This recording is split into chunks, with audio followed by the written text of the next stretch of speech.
right now for my phone to see that there is a stream.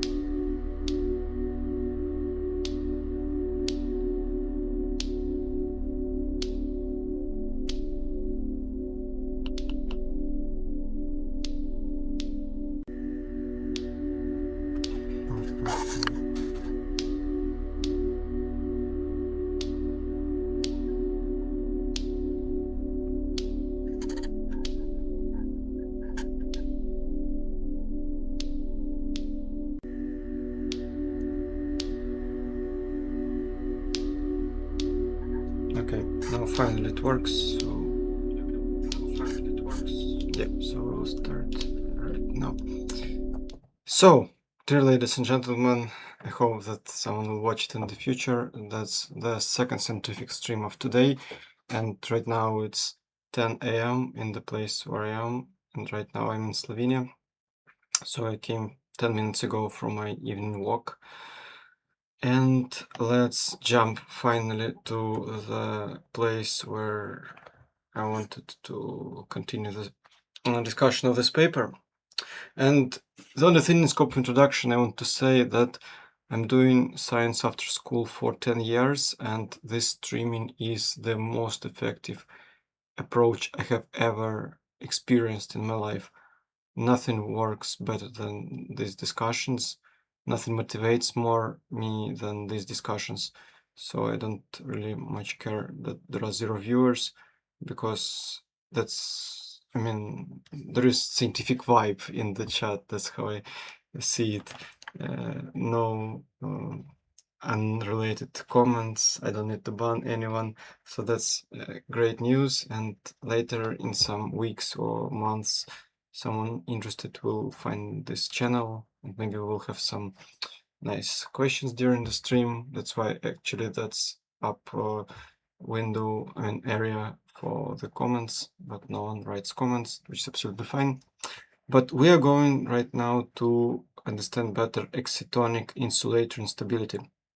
And okay, reminder from the morning part of the stream that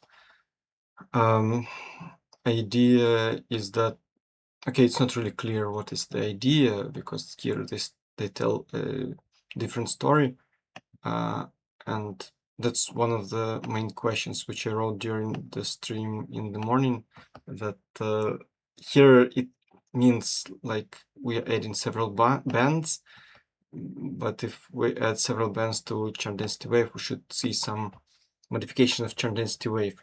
But here it's written that if we add several bands, then we have special excitonic insulator, and we're not there is no explanation here what does it mean to have such like model for excitonic insulator.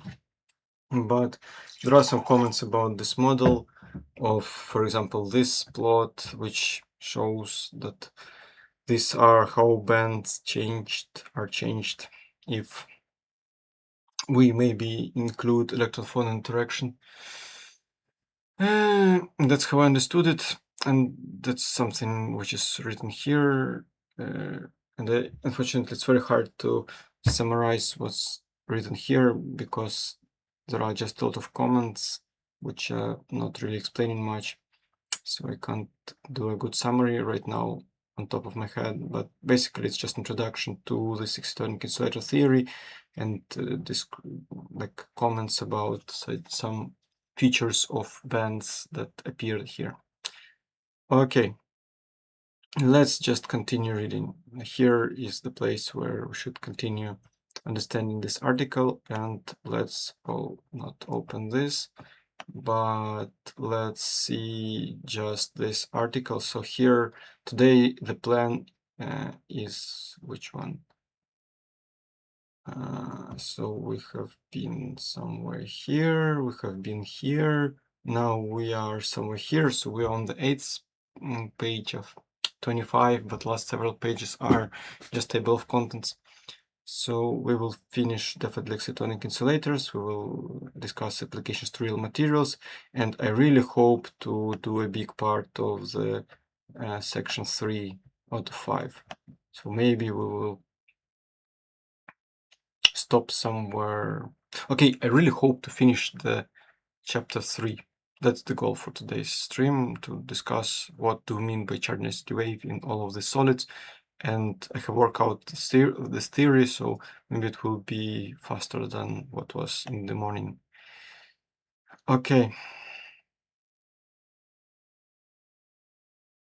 Okay, here we have a statement which is the same as typical charge density wave theory, that the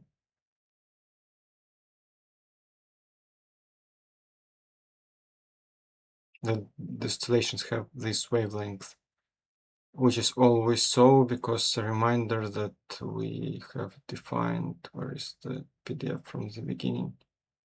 Okay, it's easier to scroll this little PDF. So we started from this model. Where is this model? Okay. Yeah, that's the formula that I imagine. So we started with this definition for charge density wave. So here in the theory of excitonic insulators, we're not told what is the Q0. See, there is, okay, Q0 is this one. So, okay, maybe that's the meaning of this statement, that if we have like different shift in extremas in energy bands, this one, then we will have this modulation. So Q0 is not only here, but also here. That's how I understand it,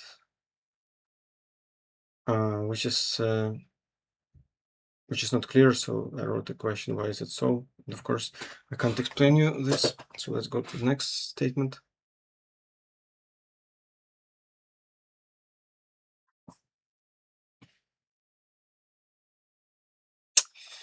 Okay, now we again have a comment about spin density wave, and there was here written that if we take into account spin somehow, which wasn't ever in whole this discussion, then we'll have a spin density wave, and the spin density waves do not interact with phonon modes. So interesting effect, where we have modulation of electrons and something. So if we have a spin density wave, maybe we'll have also a charge density wave. That's what I assume. Or no, maybe yes. Maybe we have just a periodic change of the spin, and electrons can be also homogeneously distributed. It's just about the direction of the spin. And here it's written that in this case, there is no interaction of electronic mode and phonon mode, which is really, really strange. I don't know why they do not interact. Intuitively, I expect that they should interact, like, because they are electrons, this lattice. It's a very strange statement, but that's how Rossnagel understood some cited paper about excitonic insulators.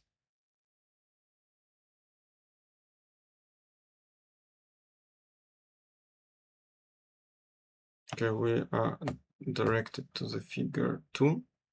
Let's see the figure 2b, and that's the schematic. No, what is the figure 2?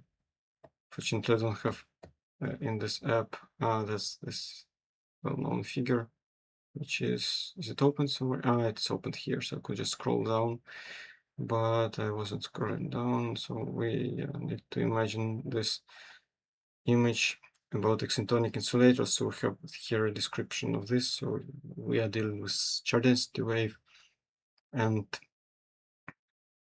they interact. Electrons and lattice for the spin, for the charge density wave, and the phonon mode goes soften, and electronic mode goes also soften. Right?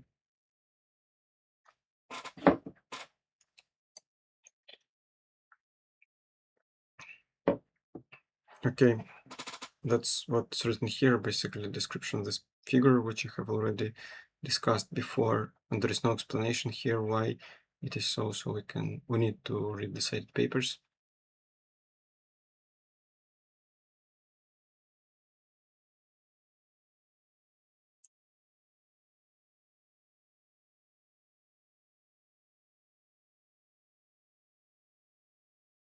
to the one. Unfortunately, I forgot to write comment about this sentence, so I need to read it from the beginning. Oh, and also I forgot to turn off the notifications, just in case.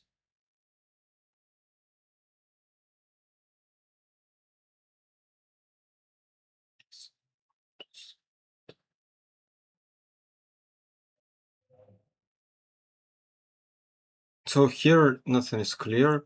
It's written that is this charge density wave is in contrast, but what is in contrast, it's very not clear, so I don't know what Rossnagel wanted to say here in this sentence.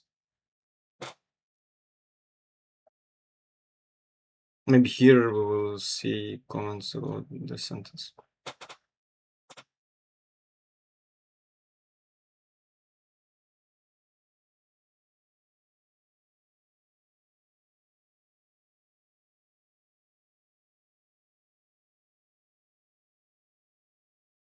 Okay, here there are more comments about the physics of this strange excitonic insulator, so we of course can't write any formula, but we're given like quantitative explanation, and the main thing is that turns out that if we deal with this figure, then electron-electron interaction is really important, and electron-phonon is added on top of it. So the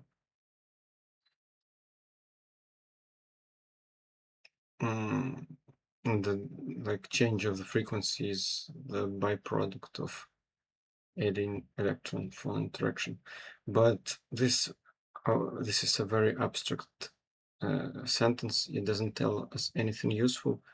We are just like, it's very easy to misunderstand what's written here. Anyway, I don't know why did he write it at all, because to understand it we need to read the cited papers. There is electron-electron interaction, there is electron-phonon interaction. So the only useful thing which is written here is that we need to take into account somehow strong electron-phonon, electron-electron interaction. Here it's written that's more important than electron-phonon interaction, but what is really meant by this is something that is not explained. And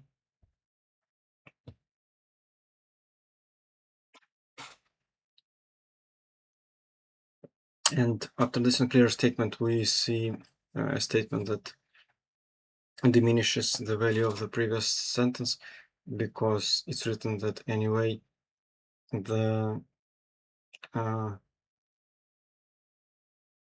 instabilities are the same.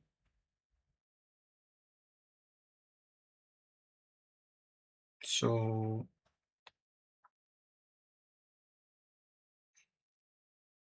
there will be a charge density wave and periodic lattice distortion, but we are not written. There is nothing written about what's really meant. But whatever meant, then we'll have the same similar effect.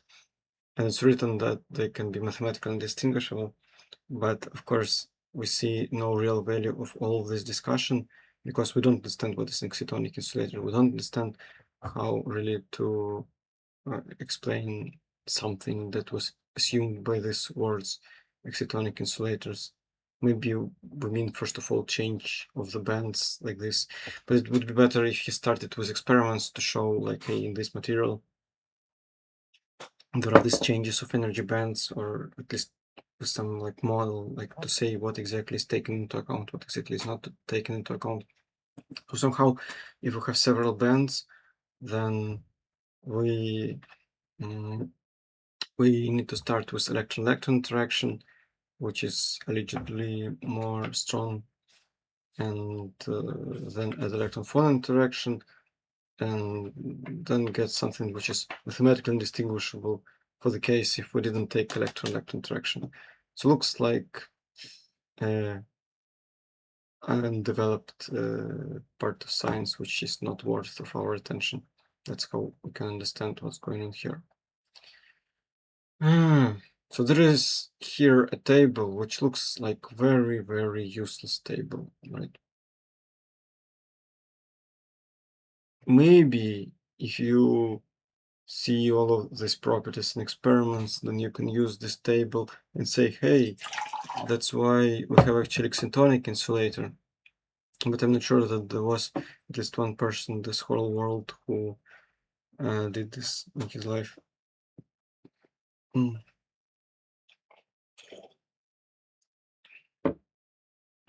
There's also some even valence, which I don't know what is it. No, yeah, so here there is electron-phonon interaction, which is very close to electron-electron interaction, which is written here. It's also actually written here that periodic lattice distortion is also for the case of excitonic insulator, but here it's not written. That's a very useless table. We have just summary of unclear statements, and so this table doesn't make any statement really clear what is meant really by the input of the theory, by the approach. It's also not clear. The main question is written here, like if we use typical Chernitsky wave and if we add the second band, should we use this exactly theory for excitonic insulators, or we need to use something else for just some interaction of the electrons between both bands?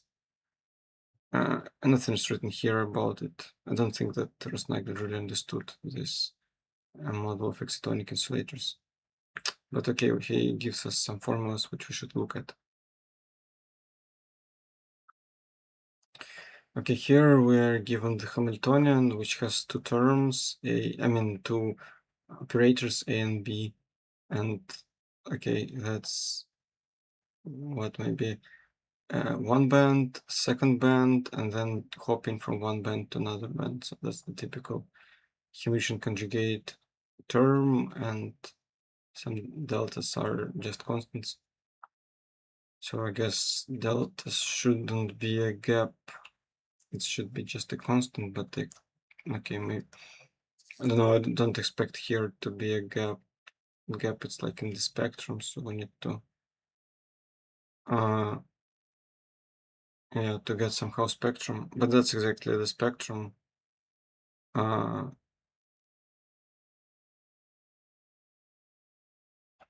Okay, it's written here that we can reuse these equations that were different.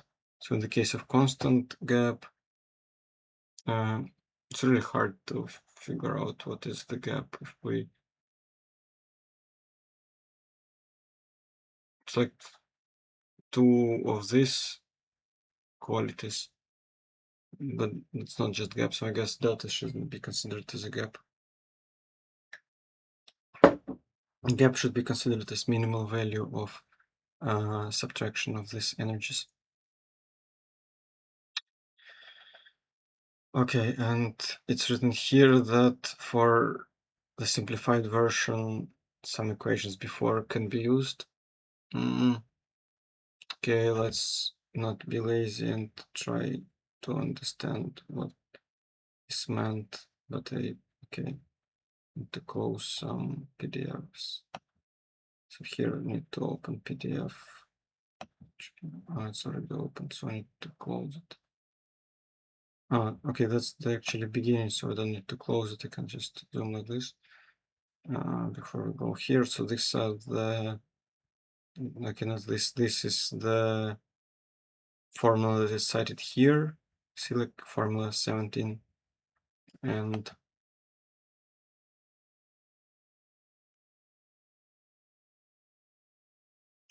we are not told where it originates from, so it's assumed here that there is a similar model to this one, so we need to believe the statement that this is a generalization.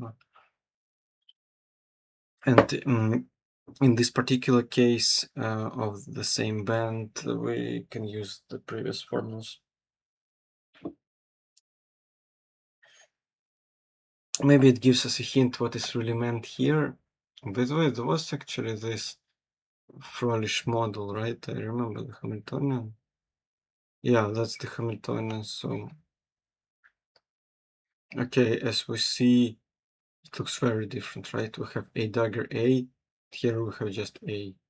So I don't know why we're using formulas which are stated for this Hamiltonian, for this Hamiltonian. There are also like phonons here, we don't have phonons. Looks like another bad piece of theory. But okay, that's the statement that for this model, which has the strange way, which assumes, I mean, it's written in the strange way, and it assumes that we have two bands, like some formulas for absolutely different theory can be used. Why it's not explained, so I don't know. But I like the speed of the evening, it's way faster than in the morning. Okay, we have discussed already figure 2.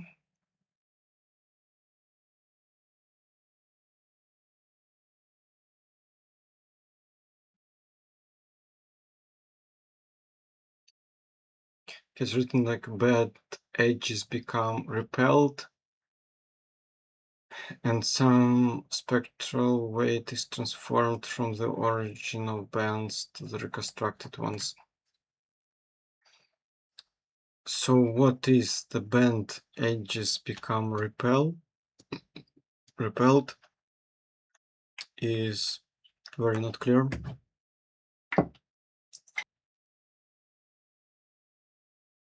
Band edges, right? Yeah, band edges become repelled. I have no idea. This is just comments about figure 2. Anyway, we need to derive this band, so we need to read cited papers. That's the only way we can understand what happens here. And what repels here, what became repelled, I have literally no idea. We also have an introduction of these two bands, which were not present before we introduced, I guess, electron interaction. It's also not clear, really. That's a very weak part of this article where nothing is really clear. Maybe because of electron interaction, and then electron-phonon interaction maybe will not change the spectrum at all. Maybe it will, but no, I mean, okay, I don't know how these plots coincide, if that's electronic, what frequency. I have no idea. I just given two plots and straight statements. Okay, here nothing is clear what happened, so it's just again motivation to read some reference paper to understand it from the really good paper that explains this.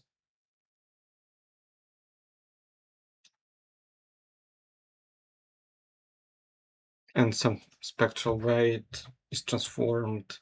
What does it mean? It's really not clear. Okay, of course, these are higher spectral weight, but why is it important? What does it mean? It's not really clear. And why is it so? It's also not clear.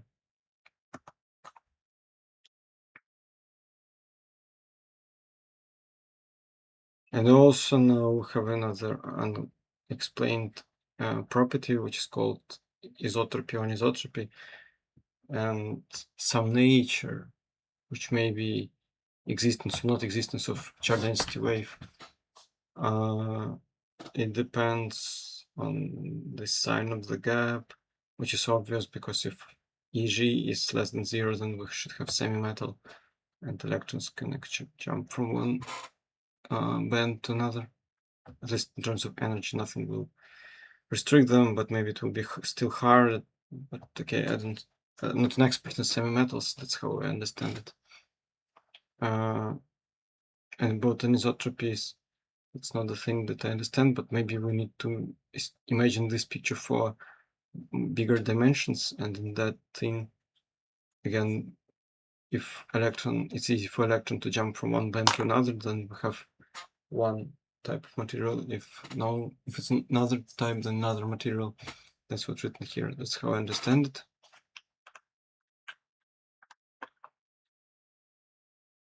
Yeah, and if there is the gap, then band structures will be of an insulator.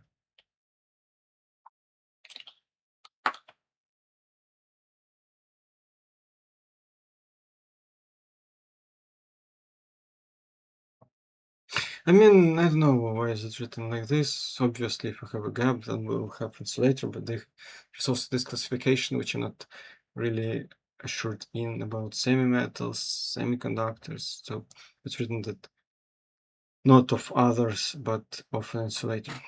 Okay, that's how he classifies this. Maybe indeed that's a pure insulating state.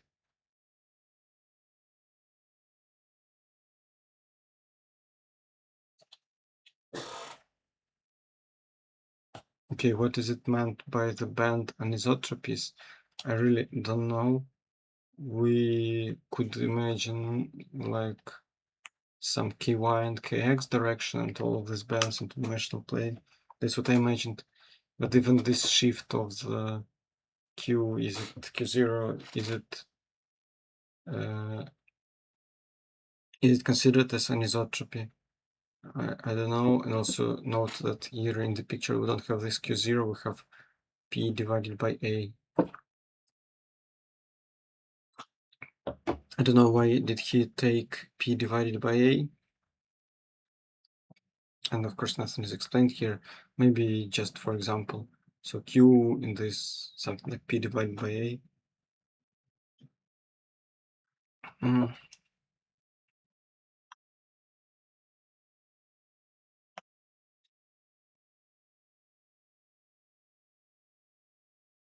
Okay, that's what's written here, that if there is this strange anisotropy which is not explained, then we'll have insulator, right?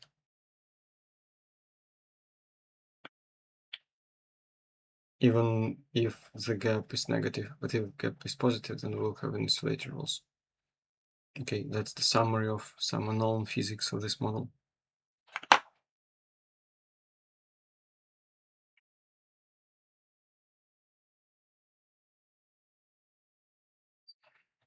Okay, here it's written that if we have a different band anisotropies, then we will have semi-metallic state. What is meant here, absolutely not clear. So there is, again, the main motivation of this section is, hey, there is something strange happens. We don't know how these all statements are connected to the previous statements, but here are the summary of some statements from some cited articles about excitonic oscillators. So it gives us more questions than answers, and I don't see any value of this part of the article. It doesn't explain anything, doesn't clarify anything. Yes, there are some strange models with strange properties. Okay, that's the summary of this part about excitonic insulators, and let's read what's next. Application to real materials. That's introduction to the applications.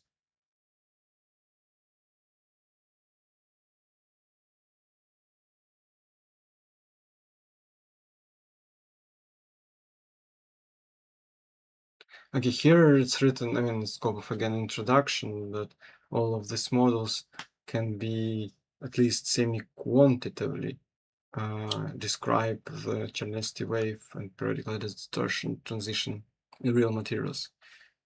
So that was already known before, that of course, if we have a theory, then it should or fully explain, or at least to some extent explain. And that's what was written here. Of course, it should be applicable for real materials. That's what we know. Examples are not here, and that's why I don't know answer for this question.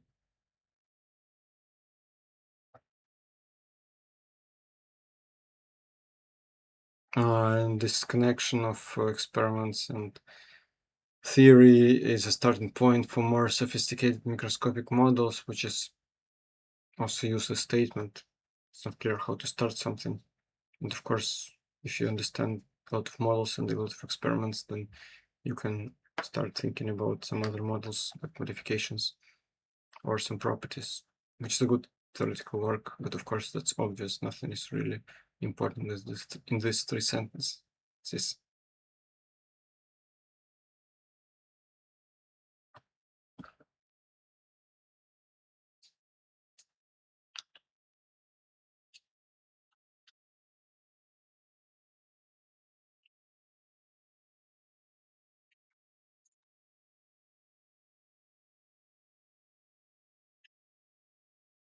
Okay, here we are returned to the discussion that was before, that, oh my god, what if we have a weak coupling or a stronger coupling? I forgot actually what happened. And also if we have some special geometry of Fermi-surface. Let's remind ourselves, myself first of all, what is important about this weak coupling versus strong coupling. So there was this ratio which gives us the border, then some formulas, and then Macmillan's theory that would approximately understand the level of statements, some thermodynamics, and maybe that's just introduction, like properties for the large gap which are cited here, and some comments. So that's a very low quality theory. That's how it works. Maybe it's a good review because it gives us cited papers and some extracted statements from them, but there are no answers. This is not high quality analysis of the strong and weak coupling. And here we have the repetition of this statement. Okay, this one, but like in real materials, what is the coupling? Well, we don't know, because I don't see how to determine it. There were some discussions that suppose we have result temperature in superconductors and with BCS model, then we can extract the lambda parameter and then relate it to another, like the effective coupling of electrons and phonons, and then relate it to this microscopic model. So I don't know how it is done, but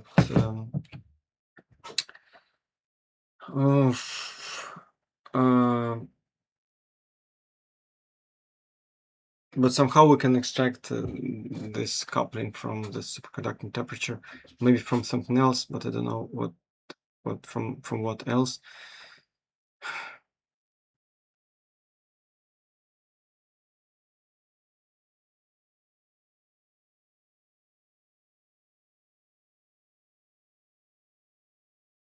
Special features are expected near Fermi-surface. And Fermi-surface geometry is not one-dimensional like.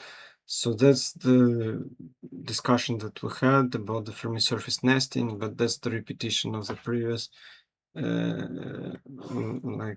paragraph, in latex sense paragraph, and nothing is really special here.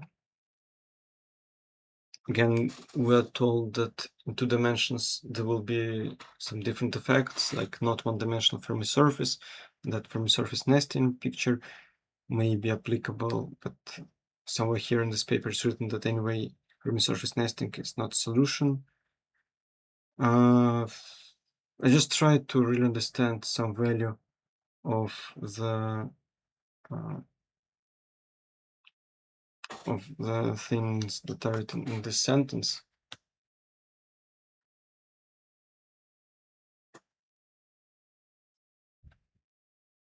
Okay, here it's written that,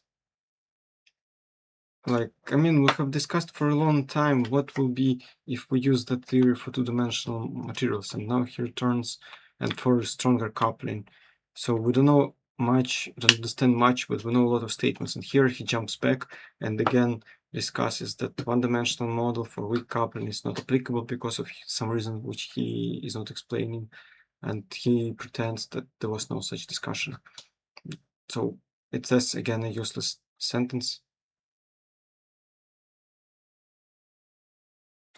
And then we again have this announcement that still that one-dimensional model, which he blames a lot, can be useful for some semi-quantitative predictions, but we have heard about it somewhere here. Yeah, here, at least semi-quantitative. It's what's already written here. So here we have a repetition of this statement before, so I have read a lot of sentences and there is no meaning of each of them. Okay, let's read further. And maybe in section 5 he will show how finally that model can be used for semi-quantitative predictions, but that should be written here in this chapter, in this paragraph, but it's not written, so we have just link to the 5th section. Read that section and you will understand the meaning. Okay.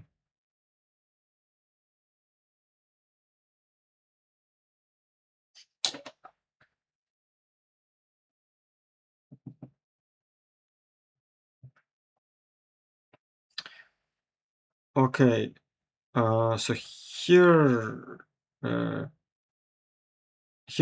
main idea is, which is repeated, of course, from something before, that to some little extent the parallelist model, which was introduced in the whole beginning of this article, is giving us at least something useful. Now we return to another model, which is not explained well, but that's excitonic insulator model, and it's written here that physical relevance is less clear. I have no idea what this model is, but it's even less applicable for reality. What do we mean? What does he mean by less applicable? It's also not clear if it's applicable or not. That's what should be written. So he doesn't know if this model is applicable or not, but he gives us this model. And that's what's written here.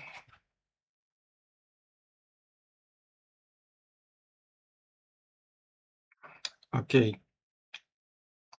Of course, electron-phonon and electron-hole interaction, if there are holes, but maybe we can interpret. I mean, okay, let me write this question for my general education.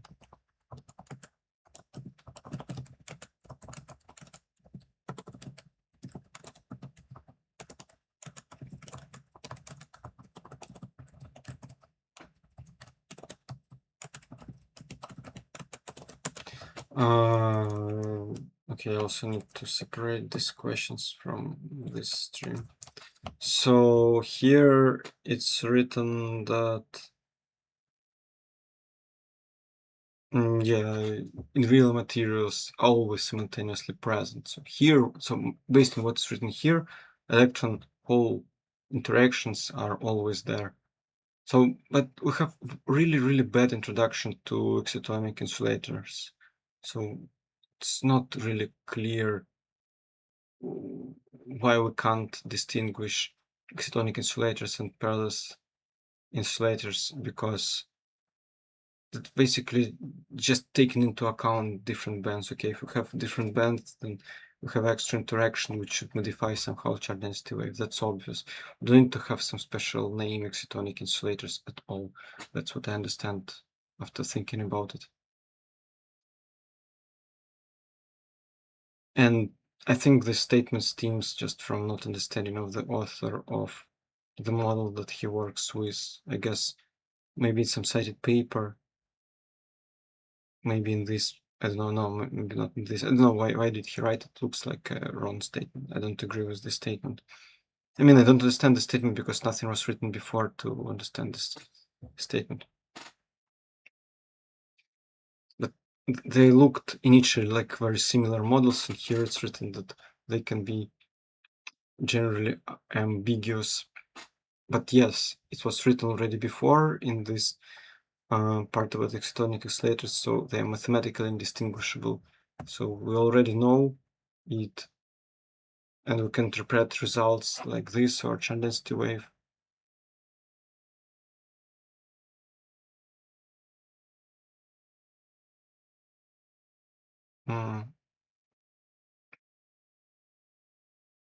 I'm trying to understand what is the meaning of this sentence.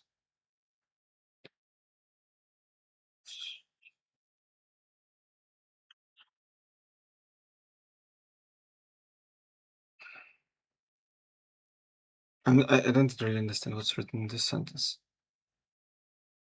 Directions indicate parameters. two interactions. Well, yes. I mean, that's again a very useless sentence. It's not connected. It's not link of this sentence, and this sentence is missing fully. And it was already also written before. And yes, we know that this is the electron-phonon coupling. That's electron-hole coupling, yes. And here we are told about classification. Here we have a condition of existence of charge density wave. This, I don't know why did he write all this paragraph. I will write in the summary here that that's a waste of time to think about it. It was written before, or it has no clear meaning.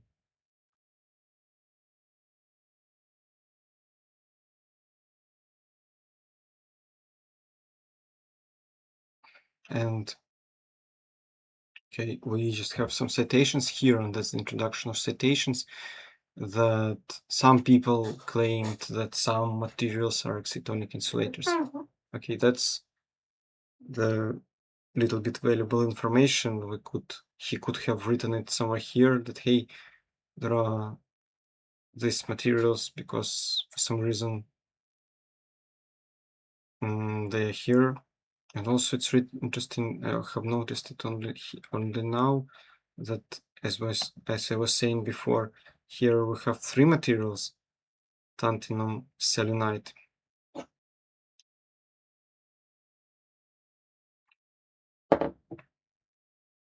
Okay, it's really interesting here.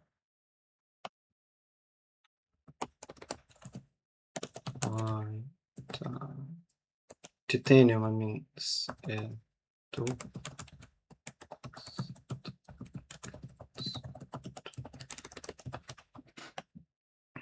Because here it's written always that titanium selenide, diselenide, is example of material of charge density wave. Here it's written that exactly this material is excitonic insulators.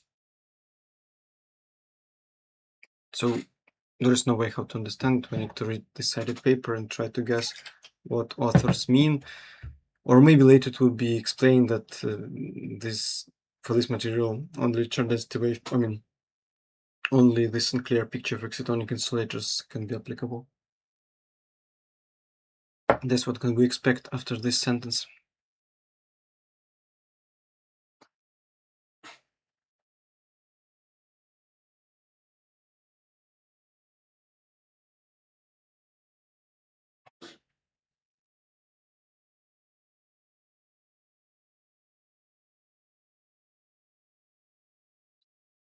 Section.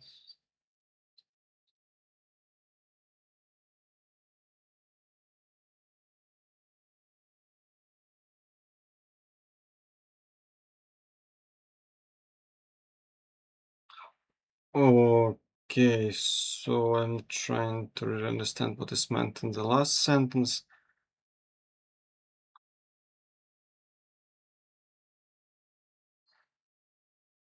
Okay, so about this material, that's what I noted before. So for this material in section 4, it will be discussed if there are evidence for strong excitonic contribution to, I guess, change of energy bands, but it's written electronic structure changes. By structure changes, it could be a change of energy bands. And also, it could be this excitonic insulator modulation. So it's like charge density wave modulation, but a different somehow one. And we're told that that's the wave vector, which looks like, I mean, the Q originates from a different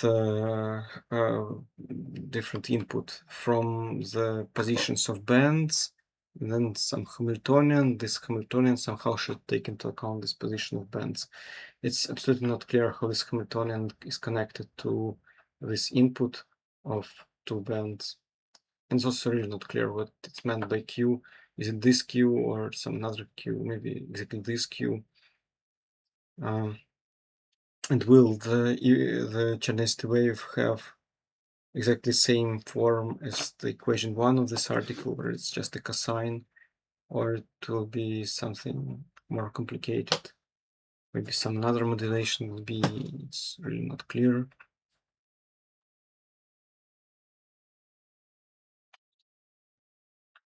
Okay, here it's basically written that the last material will be analyzed in the future, and will have the contribution to, I mean, it will be discussed why there are excitonic insulators, properties which are related to excitonic insulator. Okay, now we're moving. So, okay, the summary of this paragraph is that it's a useless paragraph. Just useless paragraph, really. This sentence could be put to the paragraph of excitonic insulators, and this is just a comment, like in brackets it can be written, read section 4. That's all.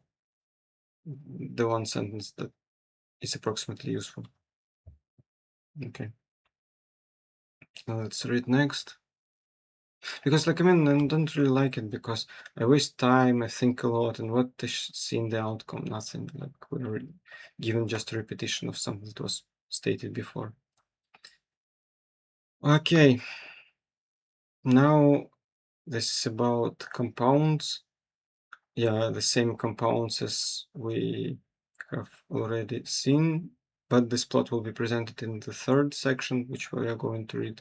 So here we will discuss in more detail this modulation in all of these three compounds. And they are selected as the most interesting. It's not written here why exactly them are selected. It's also interesting to see some experimental papers to compare results on these materials and on other materials, but I haven't seen it. I just need to believe authors that they are more interesting. I don't know. I don't have answer on the question why exactly them are more interesting than others.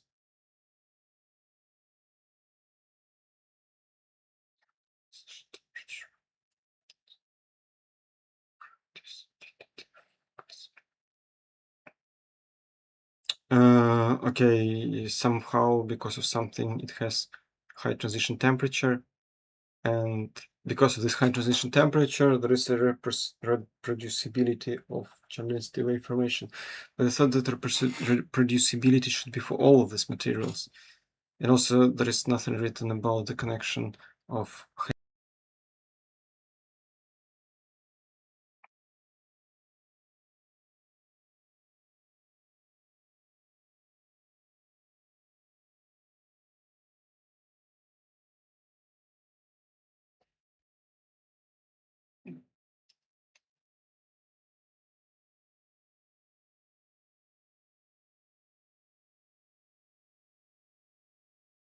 Okay, so I'm back and I have switched to my mobile internet.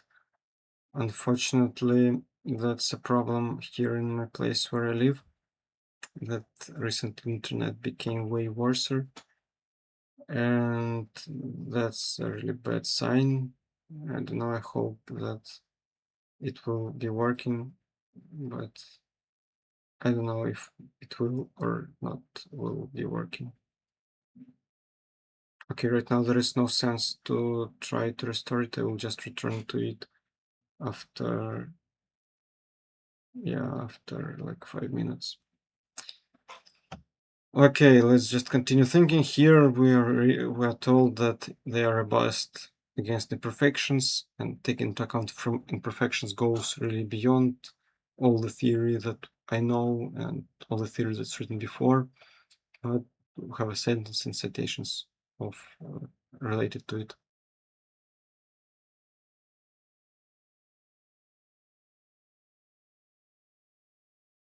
And again, useless sentence because, of course, we really expected throughout this article that some specific mechanism is there that explains Chernetsky wave.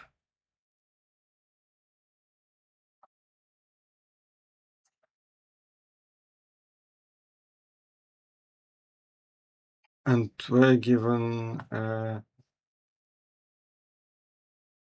strange, really strange sentence which I don't understand.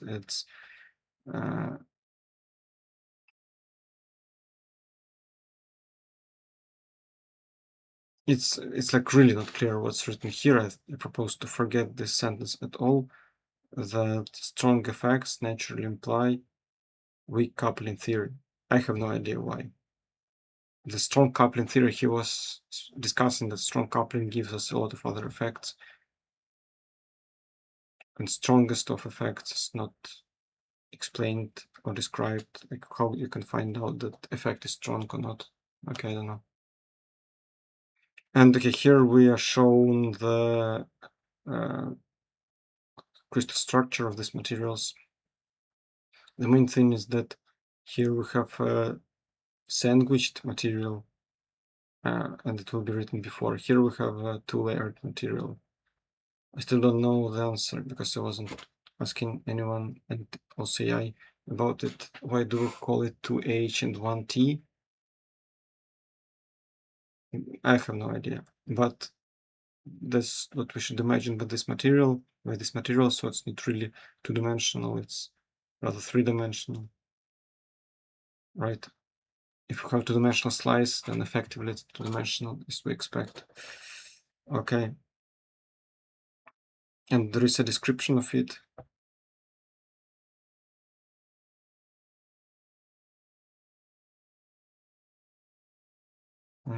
Okay, meanwhile you read the description, I will check that the internet works. Maybe it will work. Let's try to do. Is it working? Yeah, should work. Okay, finally we can continue with another internet, and now maybe I should figure out myself something about it, how to fix this internet. Okay, hope that will not fall again.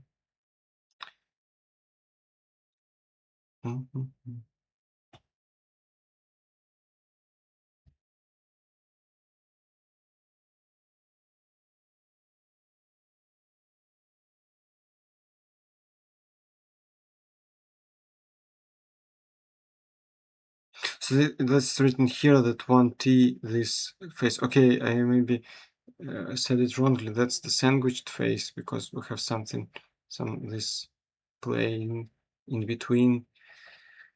And the unit cell is twice bigger into H phase.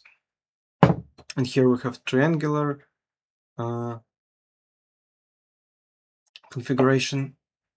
And here we have ortho, and how did they write it? Coordinated or triangular coordinated. This is the statements that are done about this picture. No explanation is given, so I need to read again some cited papers. But maybe that's a really easy question, so even ChatGPT will answer, but I haven't asked him at all. Now we have summary of observed phases. We begin with this compound, tantalum disulfide.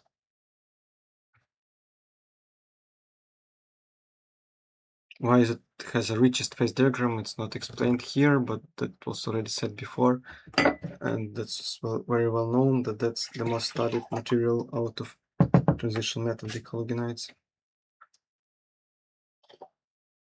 So here we will need this image that is opened for a long time for us to see what is meant. So if we decrease the temperature, then we will have several phase transitions, and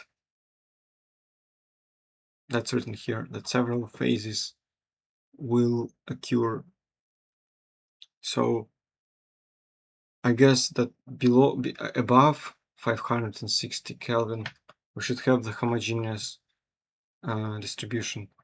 But I need to double check it because I remember from somewhere, maybe in this article, that that it was written that the transition temperature is not the sharp one where we have a sharp transition, but there is some intermediate regime. I need to Yeah, I need to somehow like AI assistants that will help search through this information. Actually, no, maybe even just asking GPT will be enough for clarification of this issue. If we have a sharp transition, or if we have some intermediate stage above transition temperature, because definitely there was somewhere such statement, but I don't remember right now where. Okay, so let's just read what's going on next.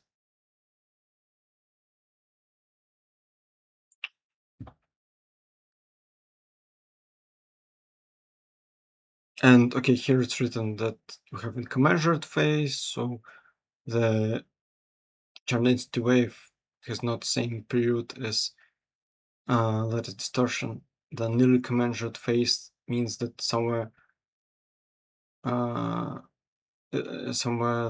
is a commiseration, somewhere there is no commiseration, and you can remember plots.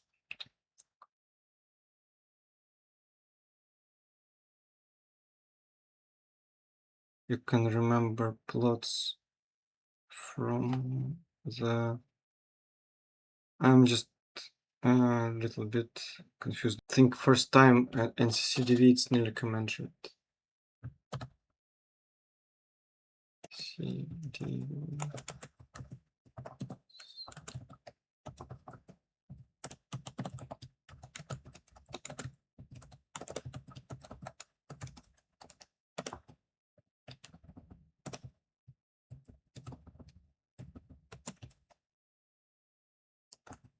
Yeah, I wasn't thinking about it much. Maybe it's indeed so, but I need to just check it later because I was maybe mentioning NCCDV as non-commensurate, but it's a nearly commensurate phase. Okay. But this is how we have shift, and the thing that coincides with that plot. Okay, we'll open this plot. Okay, just need to scroll a little bit this in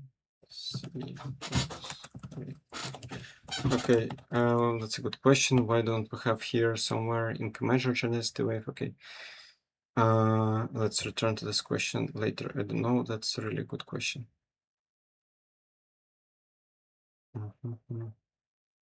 Let's put our plots here and continue reading. There is exotic notation for incommensurate, nearly commensurate, fully commensurate phases, which is not really important. This lattice will be the same, except that the central position of the atoms will be shifted, but all these molecules, I mean, will be shifted, but atoms will be arranged the same way inside of this molecule. And that's a strange statement about electronic lattice, that the angle, rotation angle changes. I don't know how to explain it. Yeah, maybe we need to imagine it that we have two-dimensional material, and on top of it we have two-dimensional electronic distribution, and for some reason it's shifted with this angle, and I don't know why. It's a strange statement, really. I don't know how to derive or to measure it. It may be interesting to read this 61 paper. And that's for incommensurate phase. For nearly commensurate, there is this phase. But again, I imagine nearly commensurate phase based on one of my previous streams.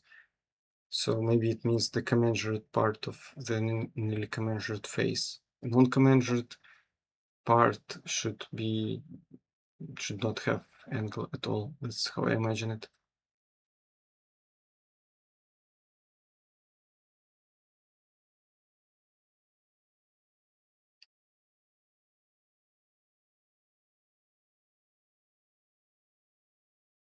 Yeah, and that's actually written here about that plot that I showed you before, and the image that I had, it's written here. Yeah, maybe this is the STM like scanning of this material cited, but I didn't check. I would expect very much that that's the STM analysis of this material. That's already known, that what happens in non-commensurate density wave.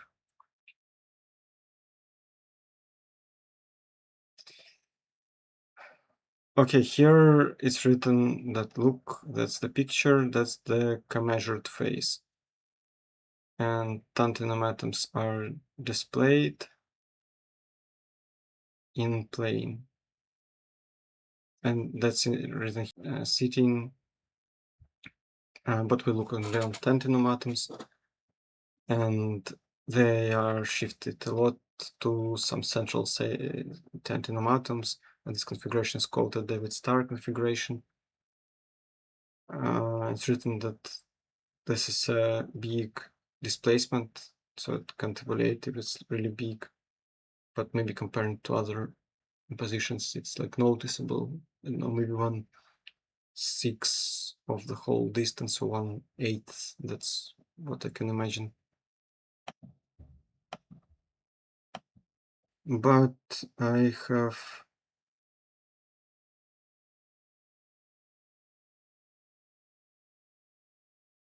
have changed to my mobile internet again. And that's really distracting.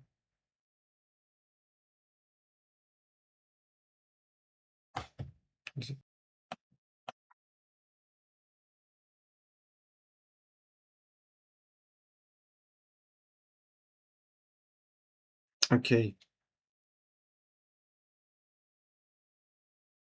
Okay, let's just continue, but that's a really big problem.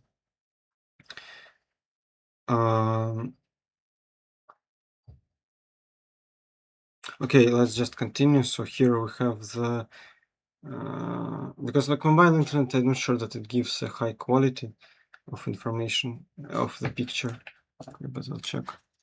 23. Okay, just let's continue thinking about the science.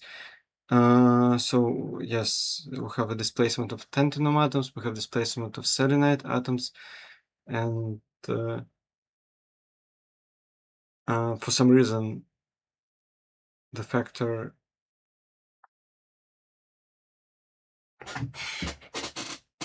yeah, maybe I don't know, it's not written about like what is the factor of displacement for tantalum atoms, but for selenide atoms that's a factor of 2, so maybe tantalum atoms are displaced even like by the bigger factor, but I don't know what is this factor.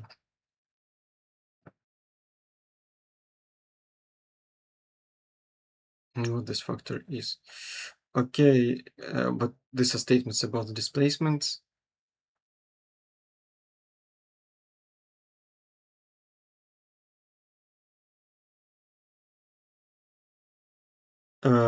Now we have some out-of-plane periodicity, and that's a very strange thing which wasn't discussed before. But okay, if something is placed out of plane, then we'll have also out-of-plane periodicity, and they are written the period of 3 in one phase and another phase.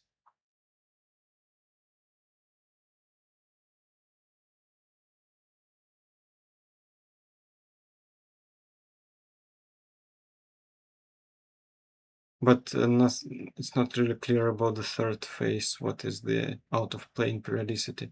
So it sounds like a collection of statements which should be explained somehow, but luckily we have cited papers which can help us.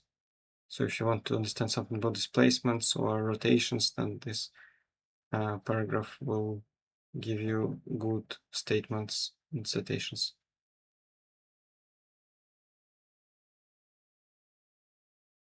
Here it's written also that from near commensurate to commensurate phase, we have first order transition, and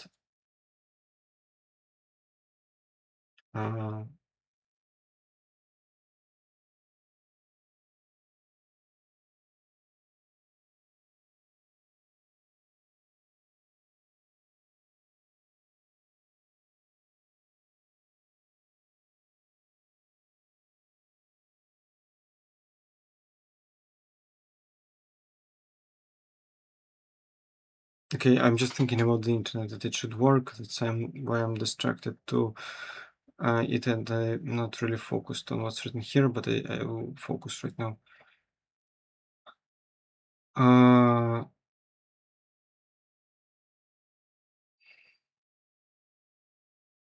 Electron correlations, that's the main word of this statement, the sentence. So some electron correlations are involved in phase transitions. Maybe we will be explained below what is it.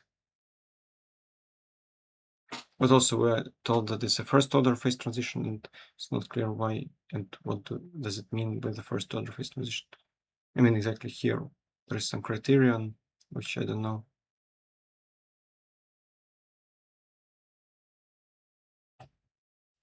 Okay, the internet is back. So the gap is opened at the Fermi-surface.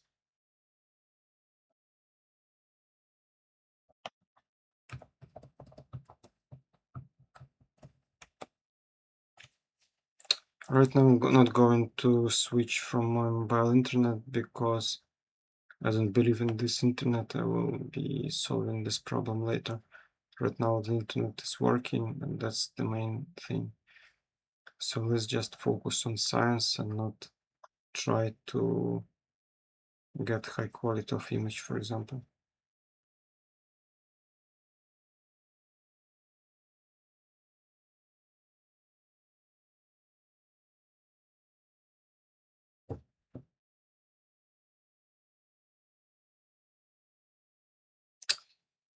Electronic states in partially filled tantalum 5D band are regrouped such that electronic states are regrouped, so band should be changed somehow.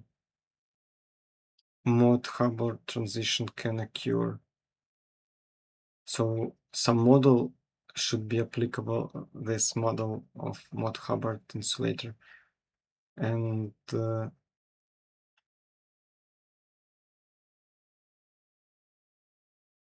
state with overlapping Hubbard bands. So maybe it's meant that some special parameters of bands there for commensurate phase, such that Mod Hubbard model can be applicable, and it has a transition, and in this transition these bands overlap.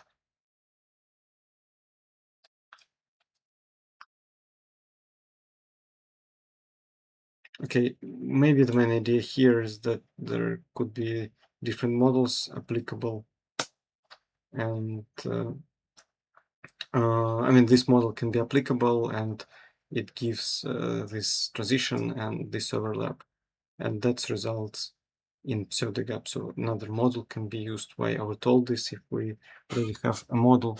That's not really clear, but okay, that's main idea of what happens here.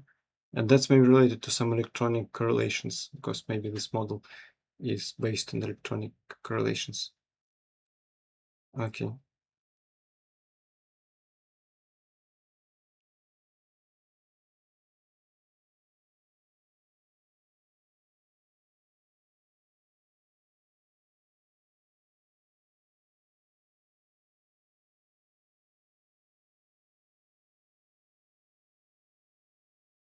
Okay, now we have several jumps again. So we have Anderson localization, which appears somehow because of maybe special changes of the bands.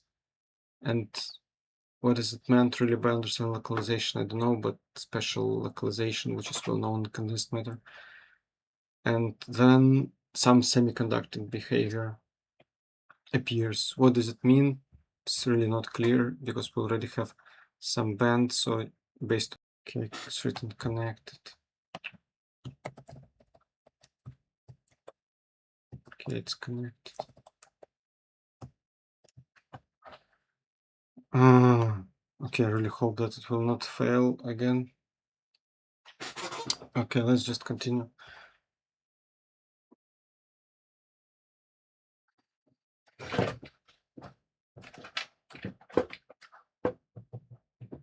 I'm trying to understand these sentences.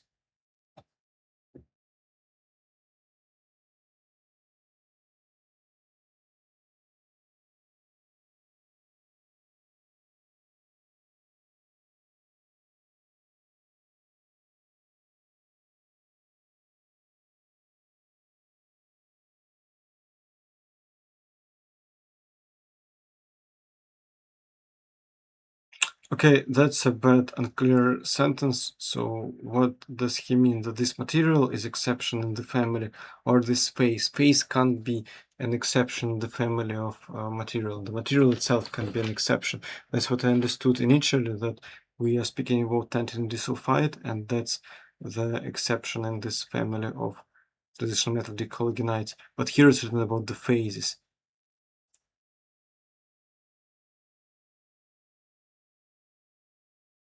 So maybe like non-commensurate and commensurate, they are metallic or superconducting.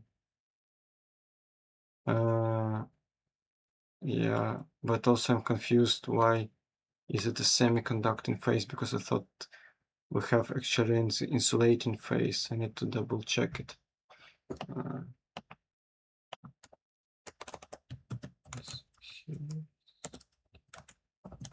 I'm writing this question.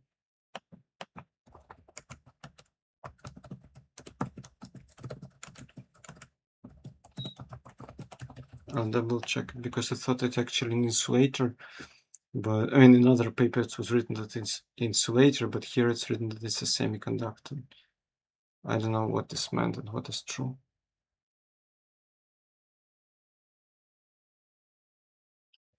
And yes, remember that plot that I have shown previously here, and this plot tells us that there is a metallic or superconducting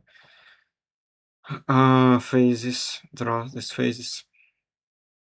Okay, now we are moved to, so main idea here is that some model can be applicable and some other effects can be applicable, and finally we have to see these different phases.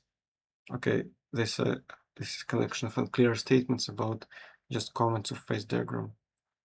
Now we are moving to the second material, tantalum diselenide.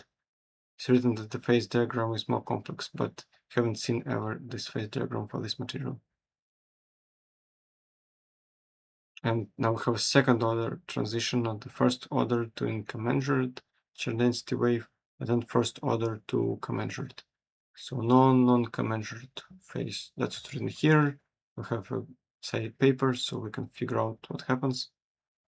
But let's check what happens in terms of our.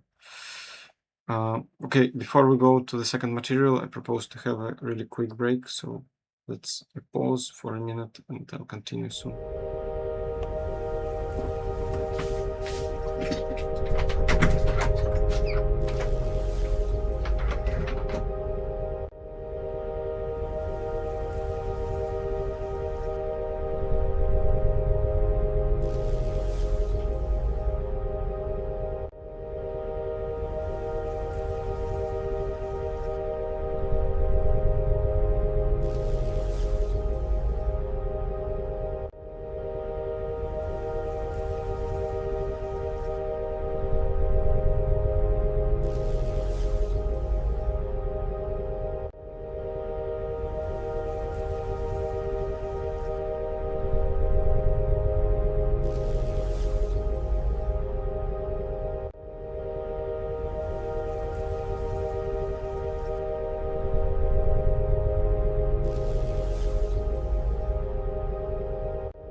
Okay, let's continue.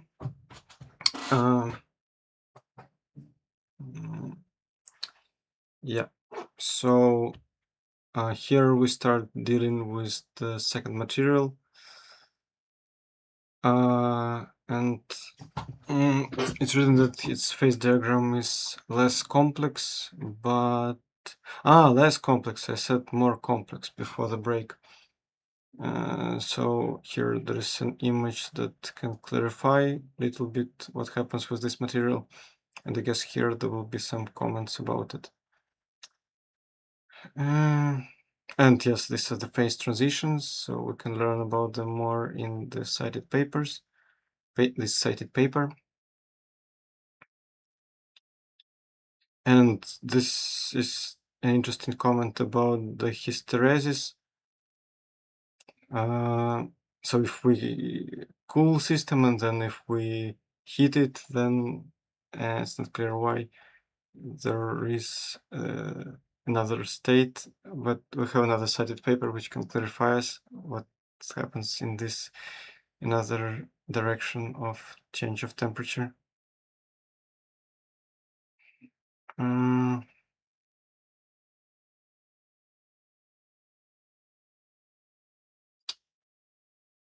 And here we can see something that explains this statement that phase. Okay, no, it doesn't explain us. But here we have a simpler distortion of a lattice. It's not of star-David type, but a similar one, and we see this illustration. But still, we have some changes of the positions, but they're not maybe that big. Maybe we'll see below how big the distortion is. Temperature. Okay, this is the value of the displacement. So if we compare with the previous value, and where was it? It was here. So here it was 0.24 angstrom. Here it's 0.05, so it's way less than for the previous material. And as usual, as with the previous material, the second part of this compound is not very much changed. Is it really important? Maybe no, but Rossnagel likes to discuss these displacements. It's also not an easy task to find out what is the value of these displacements. But okay, at least if one asks, you know that there are such cited papers about it.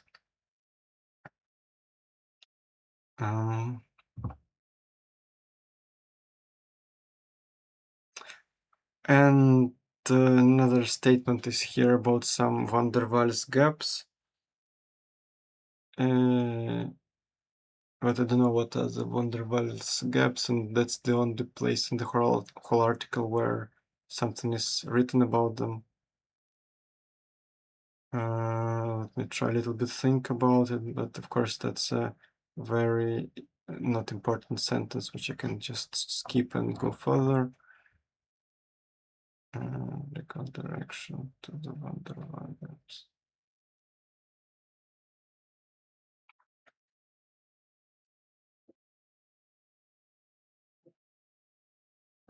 Wait a second.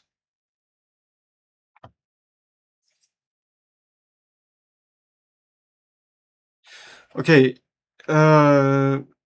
Okay, I'm familiar a little bit with van der Waals theory of interaction, so maybe it means that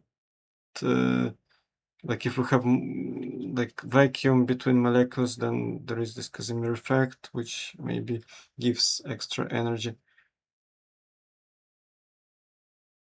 Maybe we have also a missing verb here. The verb maybe should be here, but it's not here. And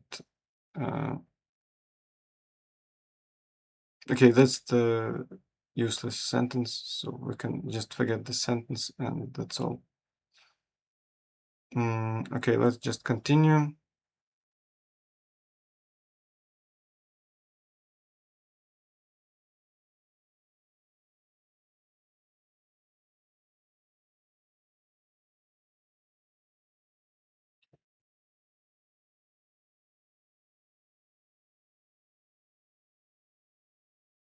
Okay, now we have the third material. This is the third material. And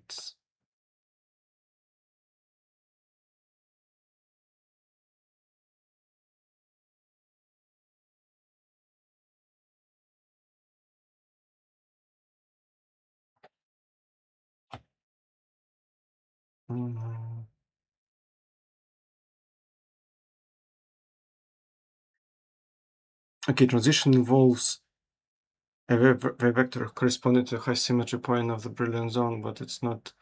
I don't know what is the high symmetry point of the Brillouin zone. And we have a three-dimensional long-range ordering, and it's also not clear what is it, this long-range ordering. And we don't have income-measured phase, so a lot of special features are present in this third material.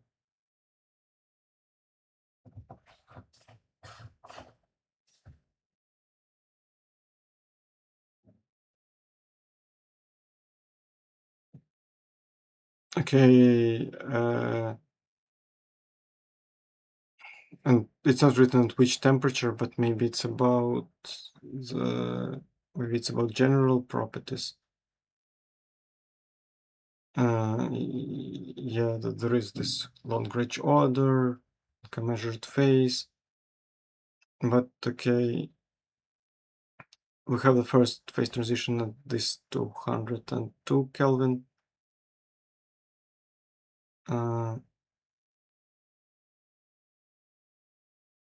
That's a second order for some reason phase transition, and we have these dimensions of the gap 2 by 2 by 2. Okay, no, but again we have just cited paper which we can read about it.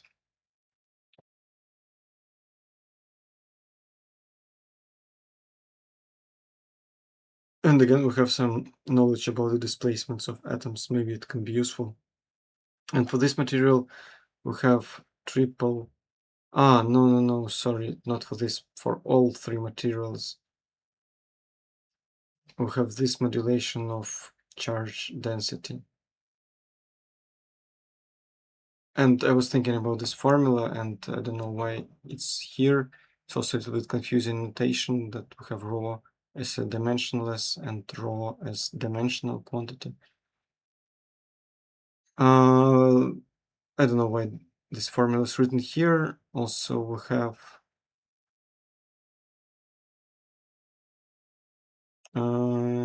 where vectors can be expressed. So that's the thing that I didn't understand when I was preparing that. So here we have, I guess, wave vectors. This is maybe what we really need, these Qs. Qs are the wave vector of charge density wave. So maybe that means that this formula can be used for all of the charge density waves that correspond to all three materials. And we have some Qs here, and now I understand better during the stream that Q0, but what is a Q0 prime? These are two Q0s for this material, this Q0 for this material, this Q0 for this material. And now we can get the Q1 and Q2 using this sentence that they are obtained by rotation. So some clever idea is assumed here. The only thing that's not clear is that what are these A stars? And this is a reciprocal lattice vectors. But I just don't know how do they look like, but all the minimal needed sentences are here. So A star is the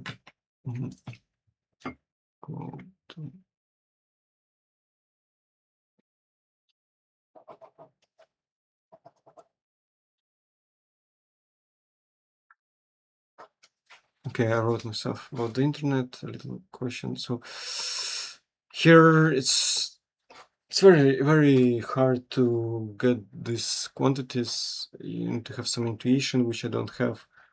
But this is the statement that we assume that there is this reciprocal space, reciprocal lattice, and we take each of them, and that's how we get these Qs here by Q0 and then Q1 and Q2 by some rotation.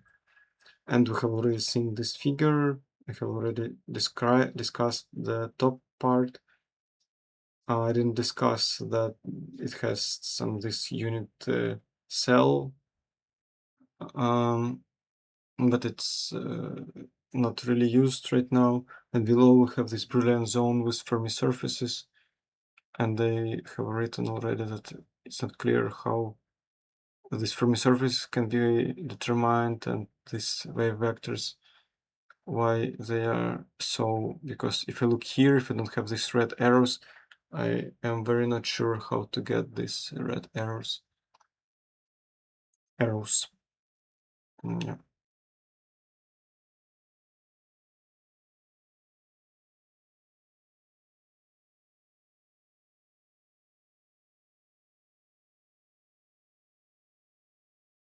I have some question here which I forgot.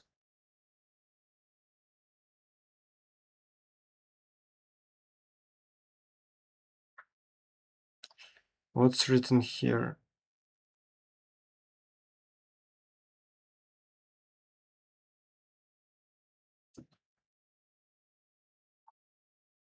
Ah, okay.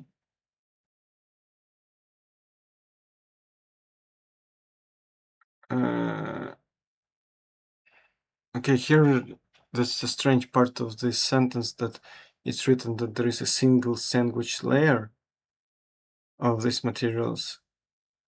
And I don't know why when it's single sandwich, can we use maybe just this material on the substrate? Yeah. Sandwich layer.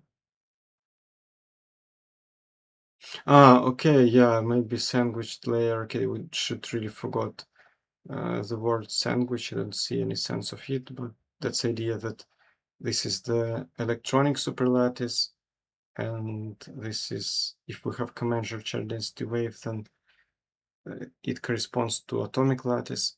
So electron is here, here, here, and here, and the modulation of electrons coincides with the modulation of lattice. And here we have like shift 1, 1, okay, 1, 2, 3, 1, 2, 3, that's why it's middle. Here it's square root of 13. Okay, actually didn't know it before, but maybe I can understand right now during the stream. It's like 1, 2, 3, and now we need to have this thing. So it's already, if we take okay, maybe it's just the length of this length, so I need to use this school geometry, which I forgot already. Oh, but okay, I have an idea how to get this square root of 13. I didn't understand it before, but right now I have an idea. And yeah. Okay, I need to check that it's indeed square root of 13, but okay. And another paper, these states are counted differently, but that's just a question which I don't know the answer on, why they are counted like this, which is very clear how they are counted, but another paper that are counted differently. It's not a really important question in scope of this paper. And these arrows mean displacements, as what I explained already.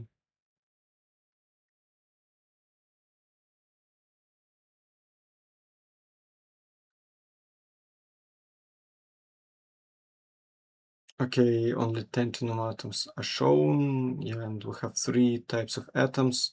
One are the highest, one are the lowest displacement, and one of them are ones are not displaced at all.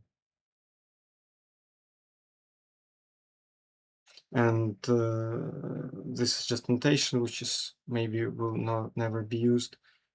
In the bottom row, red arrows indicate the wave vectors of charge density wave, and that's what I said, that I don't know how to get these wave vectors, but they're here.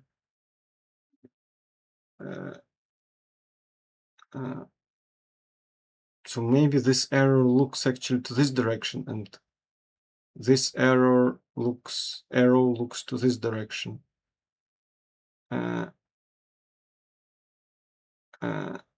And other 3 are orthogonal. Maybe that's how we should understand it, but I never understood it before. That's just my guess. So here it works. Here it also works. However, we can have like basically two different errors. This can be pointed also here, and they can be pointed here and here. Okay, now we have the third one, which is harder to figure out, but okay, that's the same thing as here because this cell is the same. So I have explained these red arrows, why they're so, but I don't connect them to experimental observations. It's just like really informative. It would be really informative to see some experimental results and then this theoretical description where we have this Fermi-surfaces and these vectors. Because as we can see, this charge density wave vectors, they are not really important for Fermi-surfaces. Okay. Yeah, and that's what I explained already. And also we, for some reason, say that there are derived states. And I don't know what is derived states. Maybe it means that they degenerate, but it's really not very clear what is meant here. Maybe D-band. But okay, we need to read some other explanation, papers with explanation of what's meant here by this word. I don't think anyway we need to. Okay, the better way is just to forget this word.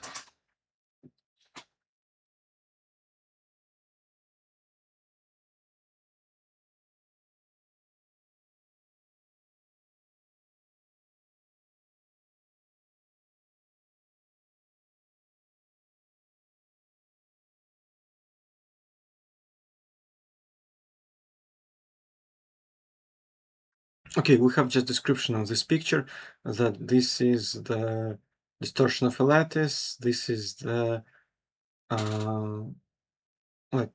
Brilliant zone with Fermi-surfaces and charge density wave vectors, which it would be better to put here actually and not to this image. I don't know why did they put red arrows here. It would be better to put them here.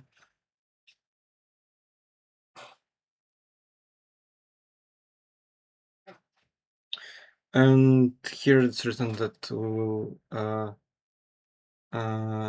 just consider change from normal origin to a commensurate charge density wave, because that's the best thing that they can do, I guess, because we'll just neglect intermediate states, because otherwise it would be way more time consuming to learn it. Okay. I mean, there will be way more questions and there are very little answers on them. That's why it's written like we will consider just normal phase and commensurate charge density wave phase.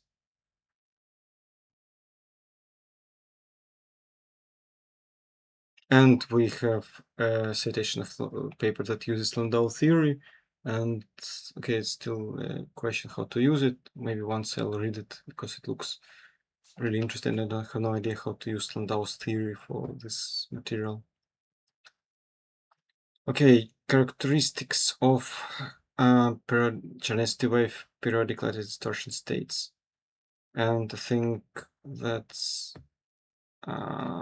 related to this table actually, so I don't know why did they put figure before the table, but we are approaching the end finally, and the chapter 4 will be already for the next stream.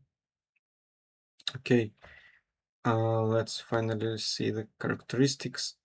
So here we have the plot. I don't know why this plot is here actually, maybe it would be better to put it lower, but it's clear what happens here, that we have some transition temperature, we have some energy gap. So they're not function one of another, but there are three materials, so each of them has some transition temperature, each of them has the gap, and we can, in general, plot them together.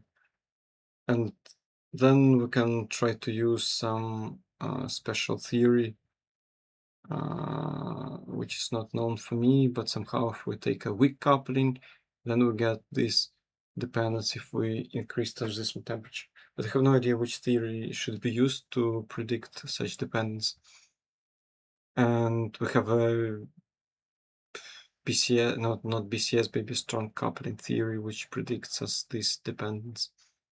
And it's written, it will be stated that one material is there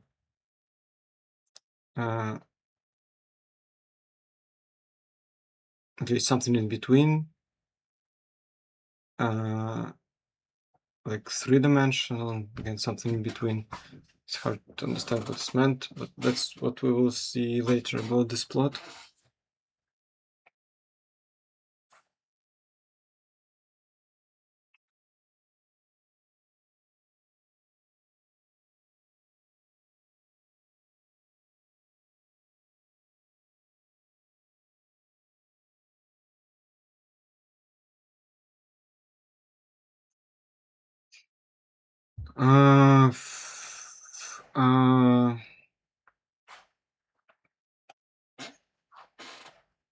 So maybe strong coupling theory starts above this dashed line because it's written heuristic criterion for applicability. So maybe that's what is meant, that strong coupling theory starts if we have gap above this line. So maybe this material should have definitely a strong coupling, and other materials should have a weak coupling. But we can vary a lot of parameters like dimensionality, for example, or taking into account some other bands of electrons. So I don't know what was taken here. I don't believe that there is a big sense in such theoretical calculations, because we don't have actually we never have gap as a function of temperature. Right. This is just a relation. We don't change transition temperature. Transition temperature is the consequence of some inner properties of the systems, and we can vary a lot of properties. Okay. So there were a lot of results. I don't know what have they discovered, but there were a lot of research from theory and experiments, and a lot of methods were used: X-ray diffraction, electron scattering, specific heat methods, and some other changes electronic spectrum. That's just a list of experimental methods. From theoretical side, density functional theory was used, just introduction to this method. And we will be right now discussing this table 4, which is maybe better to put here, but it will be further below after discussion. But I also have this table actually here, where there is the summary of the article. Oh no, that's table 5. No, that's just that's the table 4. Yeah, it just has a title at a different page, but that's the table 4. So here there will be comments about it, and we need to go through each of them, and it will take us half page, 1 page, and basically 1 page, and the summary will be easy, and that will be the third part of the article. Okay, let's just go, and that will be the end of today's stream.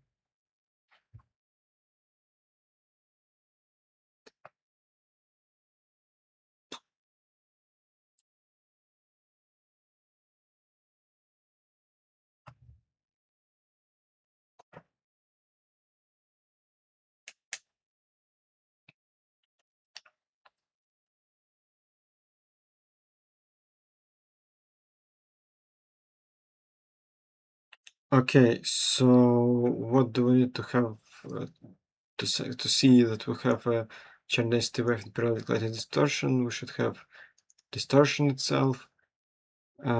Somehow with some methods they see it, with which methods it's not clear. And what do we see here in this table to say that we have a periodic lattice distortion? It's also not clear. Okay, maybe this thing, maybe some direct measurements of the displacement, and maybe these experiments just confirm that they are displaced periodically. And that's one thing which was measured. Another thing is the cone anomaly. And yeah, that's this side of the picture. So this thing tells us how much the frequency of phonon is renormalized. And maybe that's the wave vector, like frequency of the phonons, which is used to say that at this frequency we have this anomaly. Do I have an internet? Yes, I do have an internet. Okay. Then, okay, second conclusion.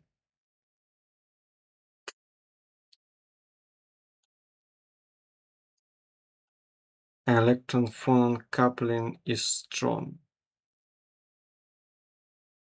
And here we will see why electron-phonon coupling is strong. Is because, for example, we have high distortions.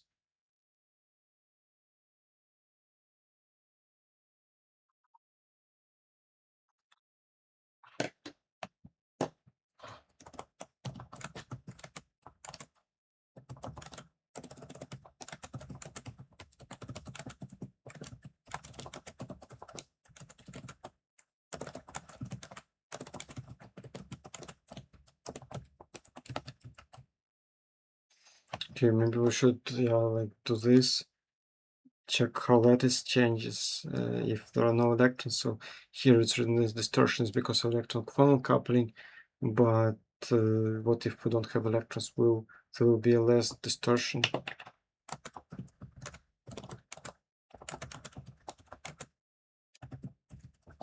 Okay, I will think about it more. Okay, second reason, because they connect high lattice distortion with the value of electron-phonon coupling, and that's not really directly connected things. But maybe it's explained more somewhere in the cited paper. Okay.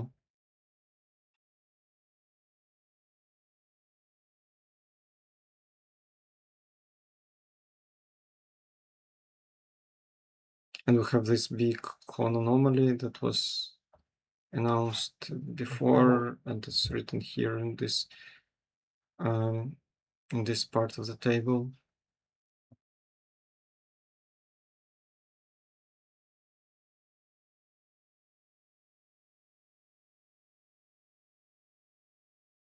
And what is really a Q max?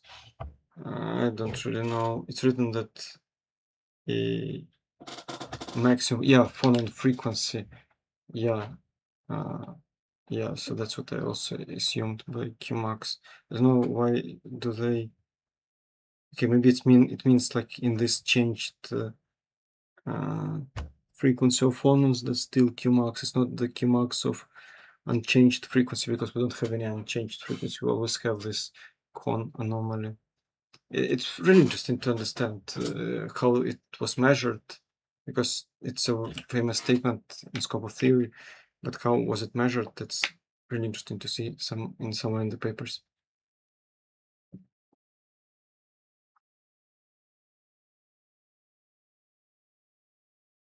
And okay, here we have a reference to figure 5, which I should move from this part to this part, and also move table in the beginning of this discussion.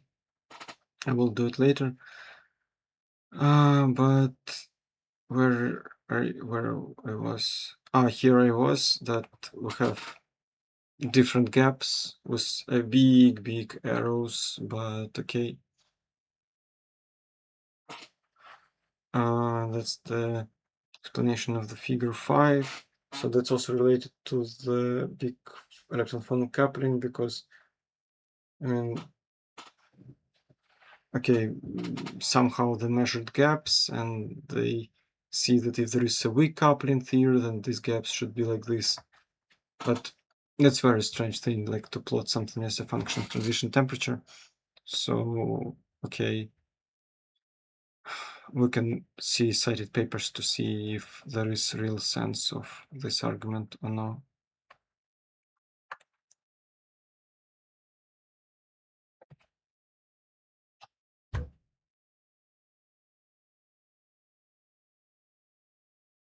And it's also linked to reduction of density of states at Fermi level.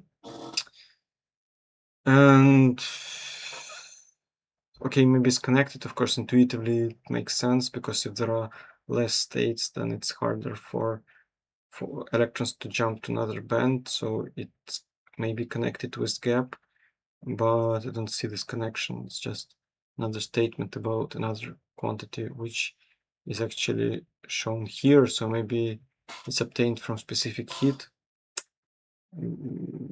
So it's interesting to check how this quantity and the gap somewhere. I'm not sure if there is, yeah, that's the gap. How they are connected. We have the value of the gap and value of the density of states. Maybe they are connected somehow. Here it's written that, like, if the gap is large, then it means that low value of the density of states. So that's the biggest one, and that's the low. No, that's not the lowest. That's the lowest. Okay, that's not clear. This connection is really not clear.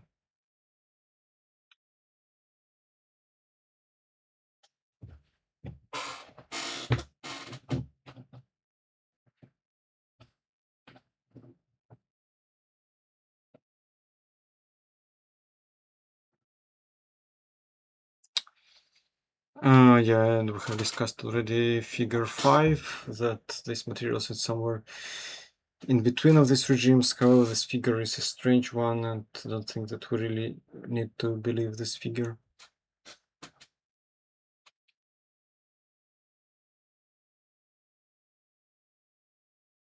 And we also have a strange criteria for a strong coupling.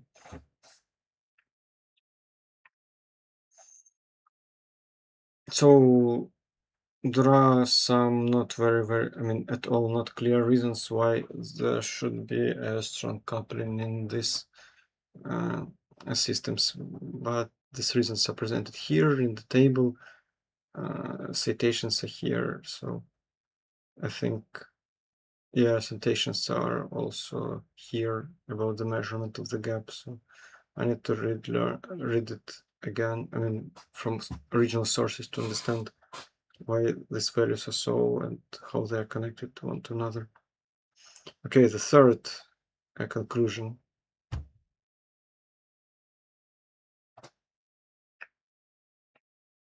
Okay, now we have a connection of resistivity and coupling between electrons and phonons, and that's again something that I don't remember on top of my head, how this electron-phonon coupling can give some impact to resistivity, which is really good question, scope of basic preparation to condensed matter. But okay, I don't remember it, and at this point I stop my understanding of this sentence. Okay, we have a very big resistivity. So that's why I thought that it's an insulator, but they claim that it's a semiconductor. I don't know why.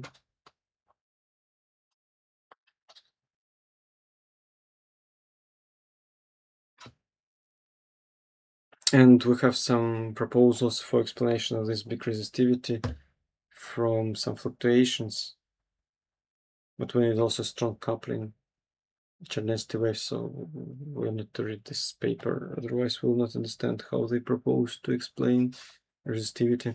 But also I don't know any theory right now that explains resistivity from the density wave distribution of electrons. That goes way beyond my theoretical capabilities right now. Okay, the fourth comment out of 6, maybe. Hope that 6.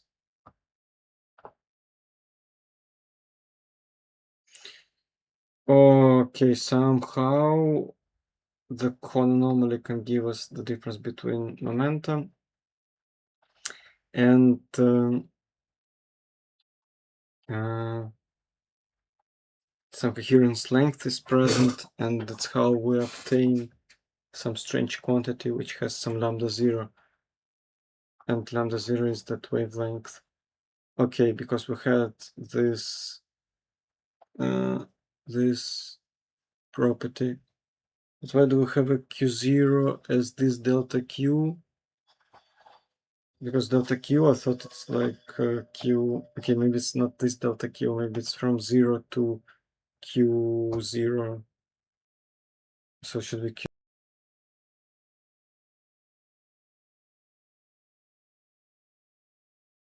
And if we have the B, now let's do a quick Wi-Fi check again. No, Wi-Fi, is it working or not? Yeah, Wi-Fi works. So let's just continue. We have this statement about the what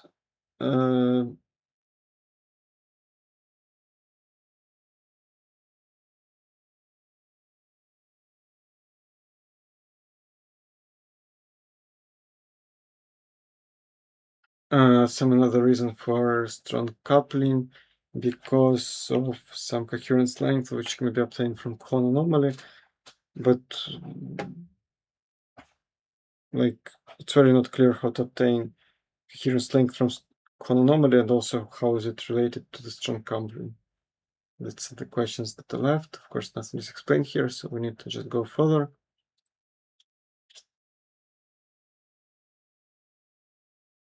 And now we are discussing the perpendicular and parallel resistivity, this part of the column. So they're quasi 2D, and they have different, yeah, actually the error is really big. Maybe it's not an error, it's different size of for both for three materials, so it's from this little value to this very big value. So anisotropy here should be really very different comparing to this anisotropy. The resistivity change is very, very big.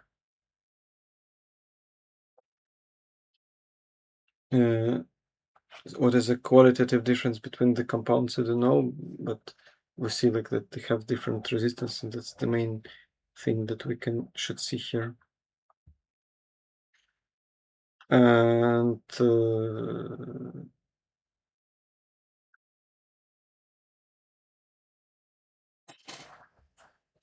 also we're linking this resistivity to the dimensionality, and I don't know why is it so here in this conclusion. This is very connected, the resistivity and the dimensionality, effective dimensionality, but nothing is explained here, so I can't comment too much why is it so. It's also not connected to this plot. This plot is only about the coupling. Finally, there is the maximum atomic displacement. And maximum atomic displacement, as far as I understand, is the displacement of this vector, like of the black, here of the black, I mean, not really black, but dark gray balls. And here we have also displacement of dark gray balls. And here it's not really clear if dark gray balls are displaced more than white balls, but it's also really not clear what happens here. That very strange displacement occurs, which is like of David star, but at the same time, I don't know, it's really a good question why this thing is drawn here and not like this. What does it mean as directions of the arrows? But we have, of course, some cited papers about this material, so we can read it. So these are displacements, and they scale with transition temperature. It's a strange statement. Like we plug different displacement, plug transition temperatures, and we get these properties for three materials. That's how I understand how this formula should be obtained, but I didn't check it. That's just my guess.